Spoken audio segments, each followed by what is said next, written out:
যেটা মিটিং এ সিদ্ধান্ত হয়েছে সেই সিদ্ধান্তের একটা মিনিটস হয়তো তারা খুব সহসা পেয়ে যায়। যে ট্রাক, কাভার্ড ভ্যান, লরি সবগুলো বন্ধ।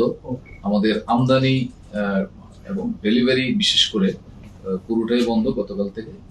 এই বিষয়টা আজকের সবাই গুরুত্ব সহকারে আলোচনা করা হয়েছে এবং আমাদের যে ট্রাক শ্রমিক ইউনিয়ন, লরি শ্রমিক ইউনিয়ন, কাভার্ড ভ্যান মালিক সমিতি, শ্রমিক সবাই যার যার বিষয়টা ব্যাখ্যা করেছেন এখানে।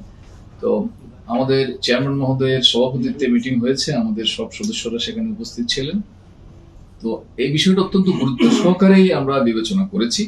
বিশেষ করে এই গ্যাজেটটা হয়েছে সরকারি অনুমোদন ক্রমে।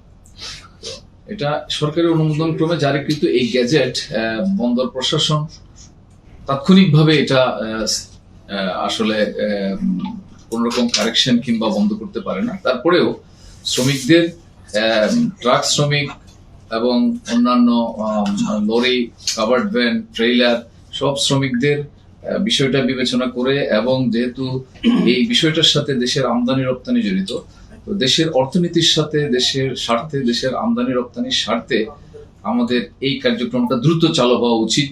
সেই বিষয়টা বিবেচনা করেই আমাদের চেয়ারম্যান মহোদয় সহ বন্দরের অন্যান্য সদস্য বৃন্দ উপস্থিত ছিলেন। সবাই সিদ্ধান্ত নিয়েছেন যে ওদের স্বপ্ন পূরণে পাশে থাকতে পেরে আমরা গর্বিত।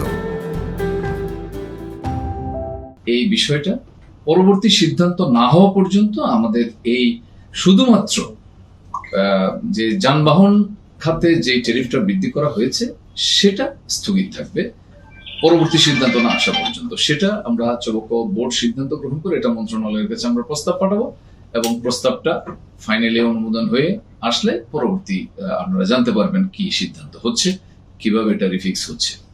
আপাতত সেই সিদ্ধান্ত না আসা পর্যন্ত এটা স্থগিত থাকবে এবং উপস্থিত যারা শ্রমিক প্রতিনিধি এবং মালিক প্রতিনিধি ছিলেন সবাই আশ্বস্ত করেছেন যে তারা এখন কাজে ফিরে যাবেন এবং বাইরে প্রায় ৬,০০০ ট্রাক, কাভার্ড ভ্যান ওয়েট করছে। সবগুলাই এখন আমাদের ডেলিভারি কাজে কিংবা এক্সপোর্ট ইম্পোর্ট কাজে তারা আবার নিয়োজিত হবে।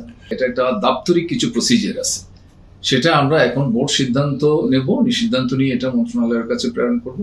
বাট যেটা মিটিং এ সিদ্ধান্ত হয়েছে সেই সিদ্ধান্তের একটা মিনিটস হয়তো তারা খুব সহসা পেয়ে যায় না। এটা আসলে ওইরকম এখতিয়ারের বিষয় না, এটা পুরো এখতিয়ার হচ্ছে সরকারের। এই গেজেটটা অনুমোদন করেছে সরকার এবং সরকারি অনুমোদন ক্রমে একটা গেজেট নোটিফিকেশন হয়েছে এবং সেটা আমরা জারি করেছি।